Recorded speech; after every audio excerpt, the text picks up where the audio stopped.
அம்மாவுடைய அரசு பொறுப்பேற்றதிலிருந்து இன்று வரைக்கும் பல்வேறு திட்டங்களை அறிவித்து நிறைவேற்றப்பட்டுள்ளன.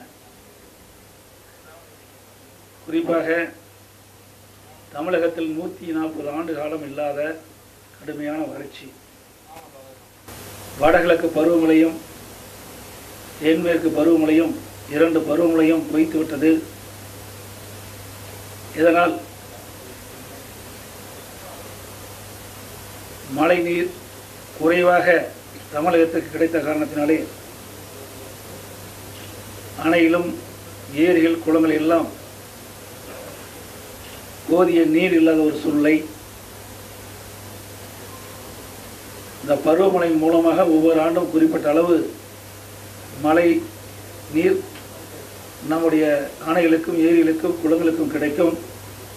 ஆனால் இந்த ஆண்டை பொறுத்த வரைக்கும் கடுமையான வறட்சியின் காரணமாக போதிய தண்ணீர் இல்லை. இருப்பினும் அரசு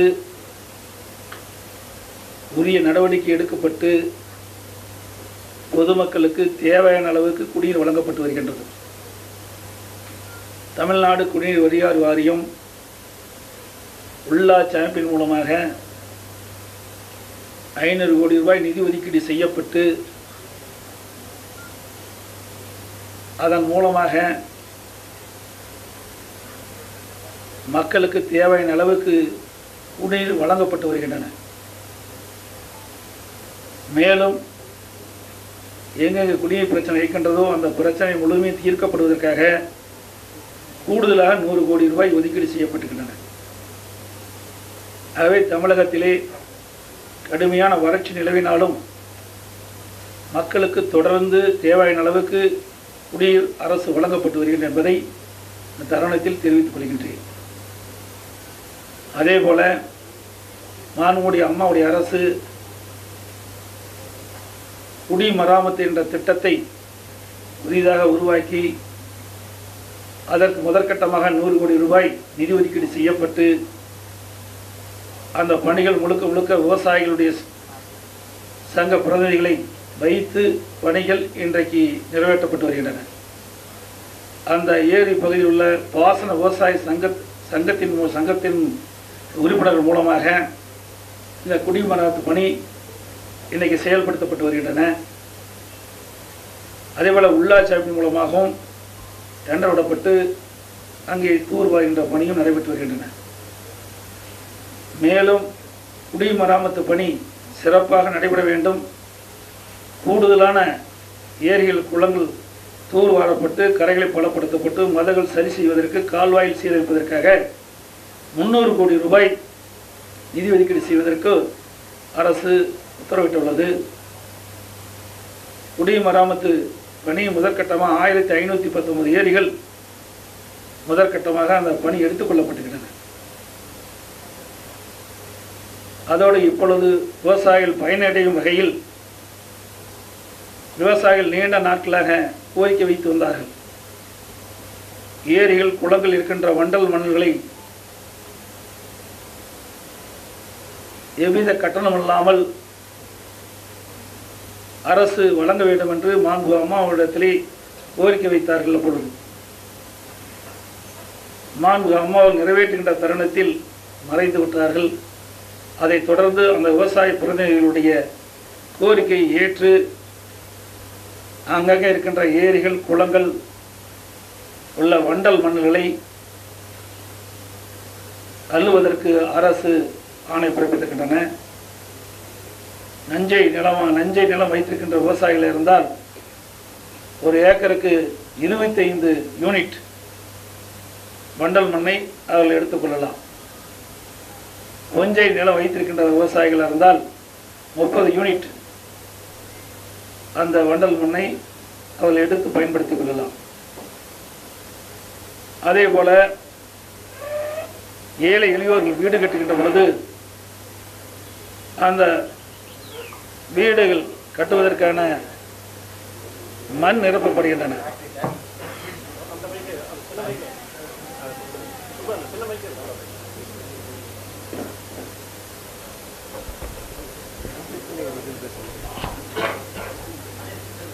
மண் நிரப்பப்படுவதற்காக அந்தந்த அதிகாரிகளிடத்திலே அனுமதி வாங்கி அந்த சவுடு மண்ணை அள்ளி அவருடைய வீடில் கட்டுவதற்கு அந்த மண்ணை நிரப்பிக் கொள்ளலாம். அதே போல கருங்கல் கட்டடம் கட்டுவதற்கும் அரசு அனுமதி வழங்குகின்றன. ஆகவே இன்றைக்கு ஏழை எளிய மக்கள் வீடு கட்டுவதற்கு எவ்வித தடையும் இல்லாமல் அரசு அவர்களுக்கு தேவையான உத்தரவை வழங்கியிருக்கின்றது.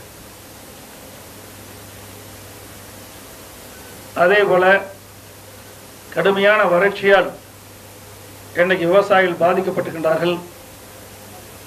33% மேல் மகசூல் பாதிக்கப்பட்ட விவசாயிகளுக்கு அரசு கணக்கிட்டு அவர்களுக்கு நிவாரணத் தொகை வழங்கப்பட்டு வருகின்றன. 2247 கோடி ரூபாய் வறட்சி நிதி வழங்குவதற்கு அரசு ஆணையிட்டு வங்கியின் மூலமாக அந்த விவசாயிகளுக்கு இன்று கொடுத்து கொண்டிருக்கின்றோம். அது மட்டுமல்லாமல் விவசாயிகள் இன்சூரன்ஸ் செய்திருக்கின்றார்கள். அந்த இன்சூரன்ஸ் தொகையும் பெற்றுத் தருவதற்கு அரசு உரிய நடவடிக்கை எடுக்கப்பட்டு வருகின்றது. 2 திங்கட்கிழமை என்று கருதுகின்றேன். முதற்கட்டமாக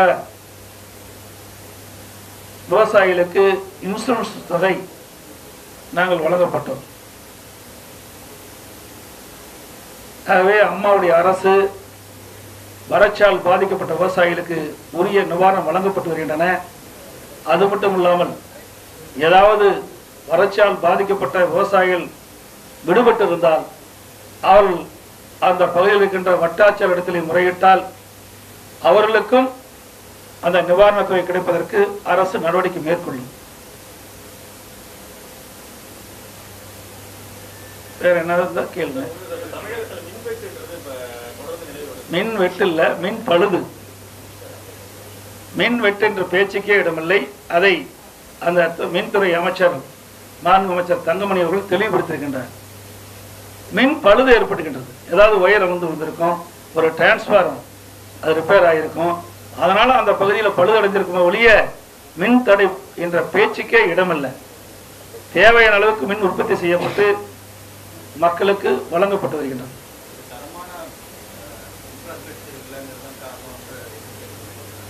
தரம்னா என்னன்னு எனக்கு புரியலையே.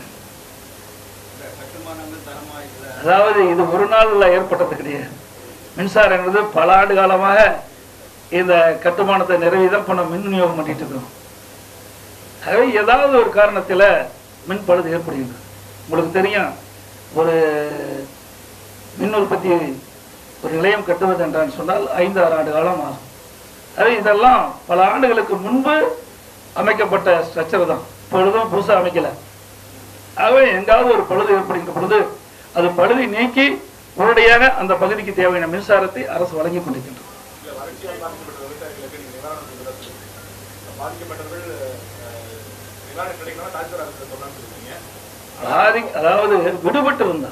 அதாவது விடுபட்டு இருந்தால் அந்த விவசாயிகளுடைய நிலங்களை பார்வையிட்டு அந்த அரசு அதிகாரிகள் உடனடியாக அரசுக்கு தெரிவித்து அதற்குண்டான நிவாரணத்தை பெற்றுத் தருவார்.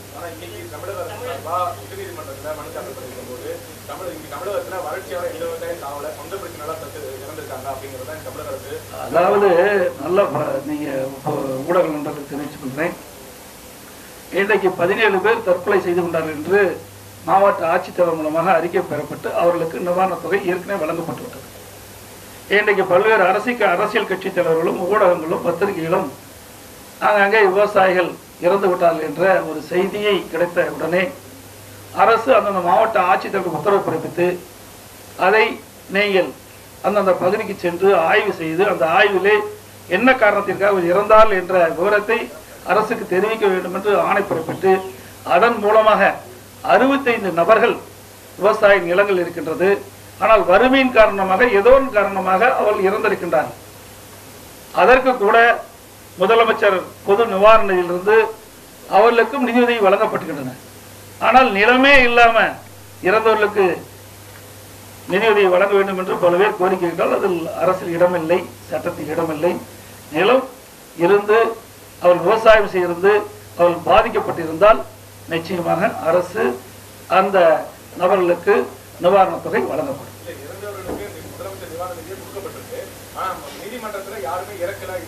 இல்ல இல்ல இல்ல, அதாவது மாவட்ட ஆட்சித்தலைவர் தெளிவா கொடுத்திருக்காங்க. அந்தந்த என்ன காரணத்திற்கு இருந்தாங்கன்னு சொல்லி கொடுத்திருக்காங்க. அதன் அடிப்படையில் தான் கொடுக்குறோம். அதாவது இதுக்காக யாருமே இருக்கல, நீங்க நல்லா தெளிவா புரிஞ்சுக்கணும். ஆகவே இன்றைக்கு அரசாங்கத்தை பொறுத்த வரைக்கும் தெளிவாக சொல்லியிருக்கின்றது. 82 விவசாயிகளுக்கு இதுவரை கொடுத்திருக்கிறோம். ஆகவே இதை மனிதாபிமான முறையில இந்த 65 பேர் கொடுத்திருக்கிறாங்க. இதுதான் உண்மை, வேற கேள்விகள்.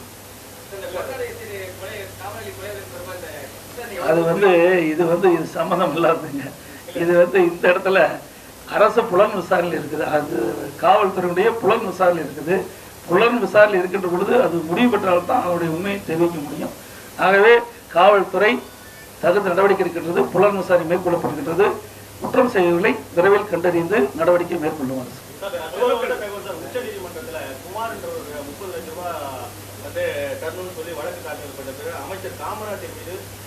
இது இது பொது பிரச்சனை இல்லை. இப்ப இங்க இருக்கின்றது அரசுடைய வளர்ச்சி திட்டங்கள். இது மாவட்ட ஆட்சித்தலைவருடைய அலுவலகத்தில் நடைபெறுகின்ற கூட்டம். எனவே இன்றைக்கு அரசு எந்த விதத்துல வேகமா செயல்பட்டு என்பதை நாங்கள் உங்களுக்கு எடுத்துச் சொல்வதற்காக இந்த நிகழ்ச்சியை நான் பங்கு பெற்றிருக்கின்றேன். அது மட்டும் இல்லை, நான் பொறுப்பேற்றதிலிருந்து இன்றைக்கு கிட்டத்தட்ட ஒரு 70 நாள் இருக்குன்னு நான் கருதுகிறேன். 16 நினைக்கிறேன், ஒரு மார்ச் ஏப்ரல். இன்றைக்கு பார்த்தீங்கன்னா ஒரு 70 நாளில் 1560 கோப்புகளுக்கு கையொப்பமிட்டுகிறார். ஒரு கோப்பு கூட நிலுவையில் இல்லை. 1560 கோப்புகள் கையொப்பமிட்டு ஆணை பிறப்பிக்கப்பட்டுகின்றது. எனவே இன்றைக்கு அரசு எந்திரம் வேகமாக துரிதமாக செயல்பட்டு கொண்டிருக்கின்றது. அம்மாவுடைய அரசியலே இவ்வளவு சீக்கிரமா விரைவா எந்த நடவடிக்கை எடுத்தது கிடையாது.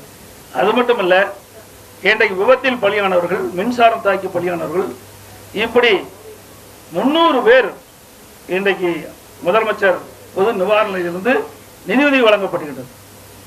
கிடைக்கிற ஒரு 2 வருஷத்துக்கு பக்கமா இந்த கோப்பெல்லாம் தேங்கி இருந்தது. உடனடியாக அந்த ஏழை மக்கள் பயன்பெற வேண்டும் என்பதற்காக அந்த விபத்தில் பலியானவர்கள், இந்த பட்டாசு தொழிற்சாலையிலே வேலை செய்தவர்களும் இறந்திருக்கின்றார்கள். அதே போல பல்வேறு விபத்துகளிலே மரணம் அடைந்தவர்களுக்கெல்லாம், விபத்திலே இறந்தவர்களுக்கெல்லாம் நிதியுதவி வழங்க வேண்டும் என்று கோரிக்கை வைத்து அந்தந்த மாவட்ட ஆட்சித்தலைவர் மூலமாக அரசுக்கு கிடைக்கப்பட்டது. இப்பொழுது நான் பதவி ஏற்றதிலிருந்து அம்மாவுடைய அரசு துரிதமாக வேகமாக செயல்பட்டு சுமார் 300 பேர்களுக்கு முதலமைச்சர் பொது நிவாரணத்திலிருந்து நிதியுதவி வழங்கப்பட்டிருக்கிறது.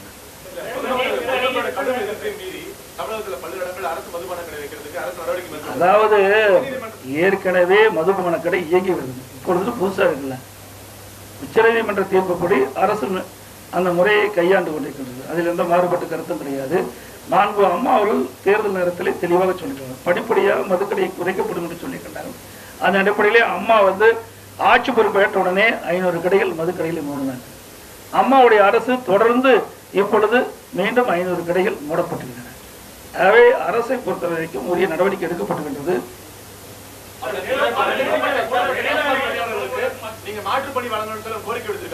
அது வழங்கப்படும். அதாவது படிப்படியாக அதுக்கு நிரந்தர பணியே இல்லை, அப்போ நிரந்தர பணியாக செய்யவில்லை. அது அரசனுடைய ஆய்வில் இருக்கு.